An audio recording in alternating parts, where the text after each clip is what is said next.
Knock, knock. Who's there? Poets of the dark universe, they've come to speak light, speak live, be alive and let the words take flight. Knock, knock.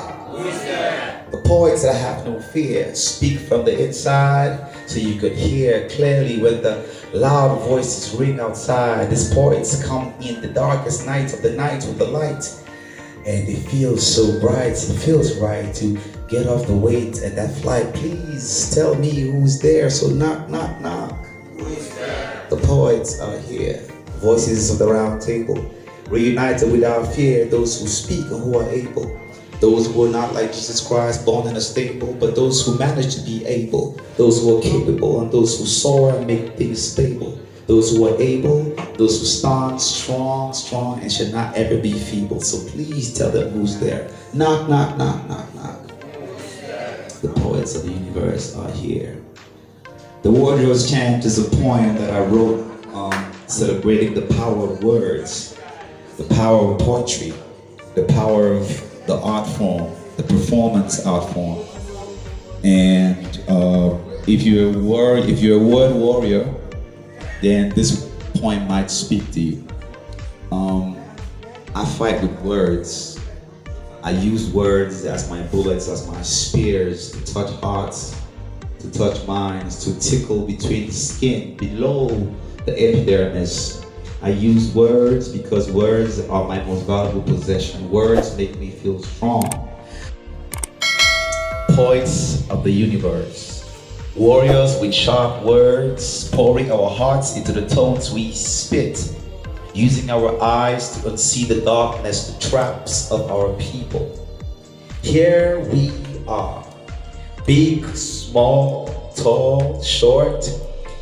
Here we stand before the pulpit of the world's hall, striking ears with syllabuses we spin. For now free from fear, here we art, loud and clear. Here we stand, with voices and volumes smashed and violated.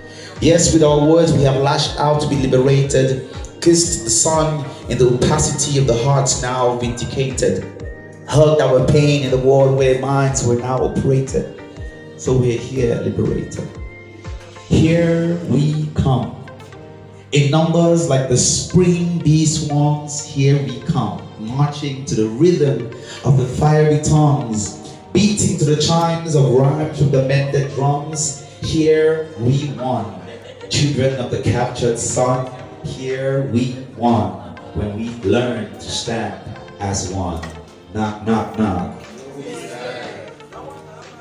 Poets of the universe are here. Thank you. That was my first poem. That was my first poem. We're gonna travel a little bit today, up and down.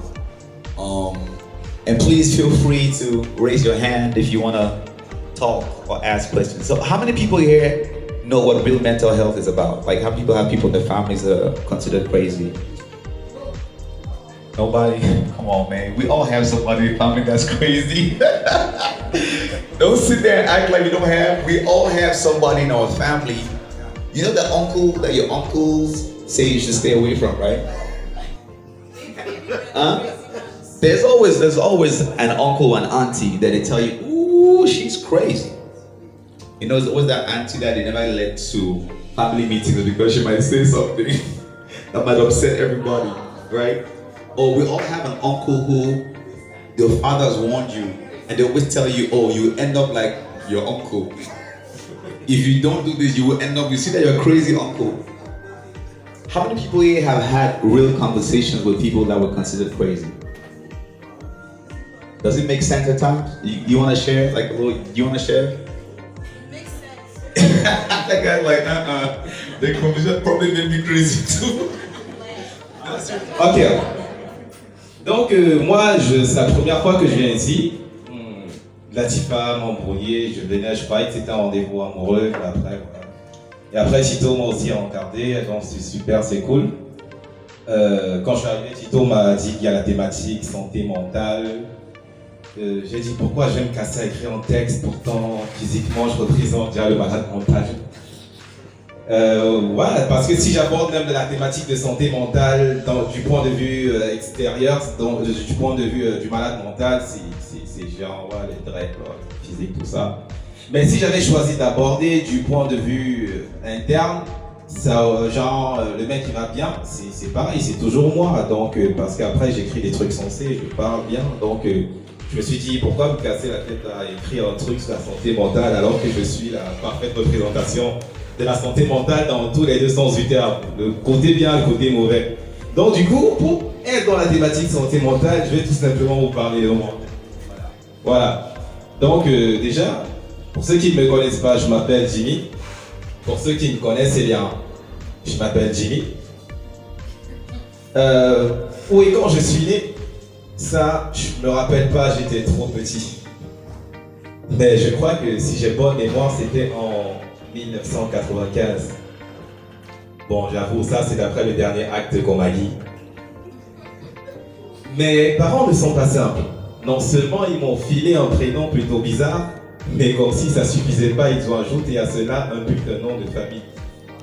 Et ce nom, vous voulez que je vous le dise? Bon, c'est vrai, on se connaît à peine, mais je vous apprécie déjà beaucoup. Je veux que vous restiez en vie. Bref. Ce sont mes parents dont j'ai dû les pardonner même s'ils ont dérangé. Et puis avec le temps, j'ai grandi et j'ai pu décider que désormais, moi je m'appelle Jimmy. À l'école, j'étais pas super balèze. En plus, en mes profs, j'avais pas confiance. Conséquence, dans mes bulletins scolaires, mes plus grosses notes étaient dans les carreaux des heures d'absence. Mes profs en moi non plus, je crois, eux n'avaient pas confiance. Il y en a même un qui a essayé de m'assassiner. Tiens, maintenant j'y pense. C'est ce prof qui disait qu'il faut regarder à gauche puis à droite avant de traverser. Et moi, j'ai appliqué. J'ai regardé à gauche, il n'y avait pas de voiture. Ensuite, à droite, toujours pas de voiture. Alors, j'ai traversé, mais la voiture m'a connu. En fait, ce qui s'est passé, c'est que quand je regardais à gauche, il n'y avait pas de voiture. Mais pendant que je regardais à droite, la voiture venait à gauche. Mais le prof, il a dit gauche, droite, go. Moi, j'ai appliqué. Alors qu'en fait, c'est gauche, droite et puis gauche avant de traverser. Dieu merci, je suis toujours en vie. Mon prof, si je le revois, il ne sera pas ravi. Il a voulu me tuer, mais moi, je m'appelle Jimmy. Je n'ai pas beaucoup d'amis. En fait, je peux même dire que je n'en ai pas. Car le peu que je considère, je crois que eux ne considèrent pas. Pourquoi? Honnêtement, ça je ne sais pas. Pourtant, on se garde, on s'arrange. On s'éclate, on dérange, mais quand vient le moment de définir notre amitié avec des actes, c'est là qu'on se sépare. Pourtant, un ami, c'est une personne avec laquelle on s'ouvre, une personne envers laquelle on s'ouvre, une personne à qui on dévoile ses secrets, ses repères les plus sacrés, une personne à qui on accepte de consacrer son temps de son plein gré. Mais un ami, c'est avant tout une personne qui accepte de faire pareil. L'amitié n'a de sens que lorsqu'elle est réciproque. Pour être honnête, il y a 2 ou 3 personnes que moi j'appelle amis. Et eux, amis, ils m'appellent aussi. Or, je ne cesse de leur dire que moi je m'appelle Jimmy.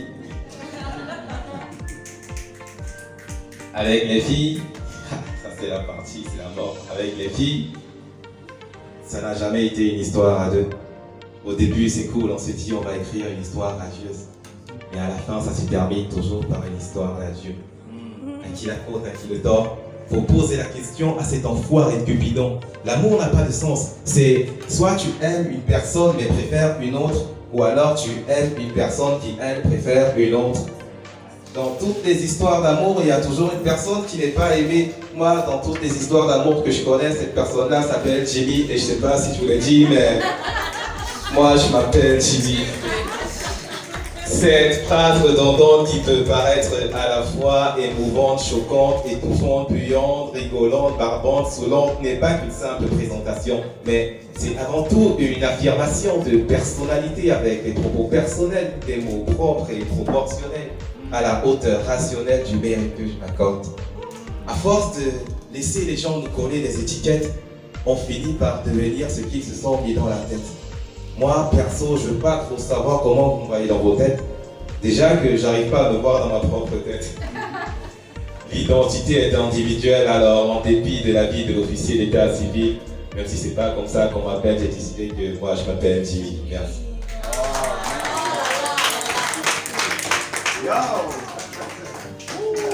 Ça commence bien là ce soir, hein? Est-ce qu'on peut faire des clips pour mon man Jimmy? Mais là, je réfléchis là, parce que là, je crois que tu vas avoir un enfant qui s'appelle Jimmy, mais bon. Comme tu viens de dire que tu es malade, ça va être chaud. It's his very first time on Night of Voices. And I mean, when I walked in and I saw him, he was sitting down on a chair over there, and he had his earphones, and he was in a moment, you know, like people artists, they get deep, like in a moment. And he was in a real moment. And he's like, yo, bro, I could, anytime you're ready. So I'm not gonna call him by his real name. He says his stage name is By Name. So please give it up, my man, By Name. Can we click for my man, By Name, please? En fait, je m'appelle My Name, c'est ma petite contribution pour la langue anglaise. Parce qu'après ça, j'ai trouvé un matière un peu. Donc, pour parler anglais, je vais dire hello. My name is my name. J'aime dire ça. Alors, puisqu'on parle de santé mentale, je vais essayer d'être très en santé. Vous savez, j'ai voulu écrire un texte et puis il n'y a rien qui est sorti, ça a commencé et puis ça s'est arrêté en chemin. Comme chez tous les fois, on commence un truc et puis on s'arrête au carrefour, on croit être dans la chambre, alors on se déshabille et on fait le reste. Alors je vais déshabiller mon texte ici et j'ai pensé à un truc comme ça que j'avais essayé récemment. Je voulais parler avec la famille. On a pris rendez-vous, parce que même en famille, il faut prendre rendez-vous.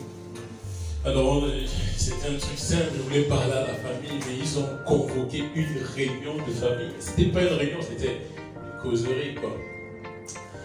Alors, j'ai fui la réunion, il fallait que je me confie quand même à quelqu'un. Donc, puisque toute la famille était restée à la maison, bah, j'ai dû aller chez le psy. Il ne restait que lui. Et tu sais, chez le psy, il y a un fauteuil où tu t'assois et puis tu l'ouvres. Tu parles seul, lui il te regarde, puis tu le payes parce qu'il t'écoute. Ah, tu connais ça. Je ne les aime pas trop, mais j'y suis allé récemment parce que de moins en moins les gens s'écoutent. Je suis entré, il a fait un signe de croix, ça m'a étonné, mais j'ai fermé ma bouche. Il m'appelait mon enfant, ça m'étonnait, mais bon. Il m'a dit de me mettre à genoux et non pas sur le divan comme les psys font partout. Je l'ai trouvé original avec cette grille qui m'empêchait de le voir. C'est quand il m'a dit de faire le Notre Père que j'ai compris que je m'étais trompé de salle. Je savais quand même qu'il fallait payer, mais comme la grille laquelle je ne l'ai pas trouvée, je lui ai passé quelques billets par la grille, il les a pris et m'a dit que Dieu me pardonnait. Alors, il me fallait quand même un psy. Alors je suis allé dans la salle d'à côté là. Le psy, lui, il m'a mis juste devant un miroir. Sa technique était pratique parce que comme ça, même de dos, moi, je pouvais le voir. Je lui ai raconté mes peines. Il m'a aussi raconté les siennes. Au fait, pendant qu'on causait, il m'a aussi tondu la crinière. Très jolie la coiffure, mais mes problèmes étaient hyper durs. C'est un psy dont j'ai besoin avec l'ampleur des problèmes que j'endure. Alors, j'ai pris la corde d'à côté et là, le psy lui m'a mis devant un comptoir. Très intéressant, tu vois, mais très difficile de converser parce que à chaque verre, il y en avait toujours un autre qui voulait boire et après, on était un peu plus dans le brouillard et je ne sais pas pourquoi, mais quand je suis quitté de là, la porte d'à côté, je la voyais en double, il y en avait deux et puis j'ai cherché un psy, mais là, il y en avait deux, c'était des filles, une en mini et l'autre un peu plus mini. Ah. Alors ces deux psys, tu vois, on a eu à faire la causette. Elles étaient plutôt religieuses, genre, mon Dieu, oh Seigneur. Ouais, on causait dans la chambre. Très original. Ces psys, elles m'ont marqué, tu vois. Alors en sortant de là, je sais pas pourquoi, on venait d'être couché, j'étais toujours debout, j'avais tout versé, mais bon, bref, ne vous faites pas des idées. De verser des verres, c'est tout. Mais je voulais toujours un psy. Alors là, je me souviens, La famille est à la maison, elle est bientôt minuit. Mes deux psys, elles, se sont endormies quand c'est fatigue. Et j'ai toujours pas eu de psy. Alors comme ça, je prends mon téléphone, tu vois, je voyais déjà tout en double. J'ai composé un truc. Et il s'est tombé sur un ami. Vous savez, le meilleur psy, c'est souvent juste un ami. Un ami aussi fou que vous pour comprendre toutes vos folies. En fait, la vraie folie, c'est d'acheter un folie et vouloir avoir un vrai sommeil. Ou alors acheter un sommeil pendant qu'on est sous le soleil. Bref, j'essaie de faire des rimes, mais comme ça n'arrive à rien, je rame et puis après, c'est la fin du texte. Et puis, ce soir, bonsoir, je m'appelle Maïnel. Bonsoir, Maïnel. Comme ça qu'on répond. Bonsoir, je m'appelle Maïnel. Bonsoir, Maïnel. J'ai 33 ans et je suis psycho... quoi? Psychopathe. Vous avez trouvé? Ok, merci à vous et à tout à l'heure. Je savais pas qu'on avait autant de malades. Damn, bro. Wow. My name. J'ai eu beaucoup de psy, hein, gars. Moi, je cherchais deux psys, comme tes deux psys là. C'est les deux là qui m'intéressent. This is an excerpt of an article published by the Vanguard Africa, Burden of Untold Stories in Cameroon. I'll get to the last 3 paragraphs that explains how exhausted I was trying to find the words to write a story that took me over 6 months. Wow. I became exhausted. I was revisiting old stories while hearing of new tragedies daily. An aid worker friend confided in me, saying he understood my exhaustion. He said that he had been kidnapped and later released, but he never shared the story publicly out of fear of retaliation. Our conversations shifted to the horrors some people have lived, horrors we are living through, but we cannot dare to speak up.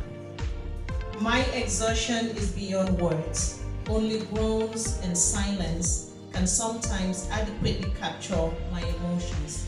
Just last week, there was a shootout in my hometown, in Abakwa. I called family, I called friends to check in. And when I asked them how they were doing, one person simply responded, alive. The experience many people are going through in Cameroon is too traumatic for words. It is harder to write a story about an experience that one has found no words for.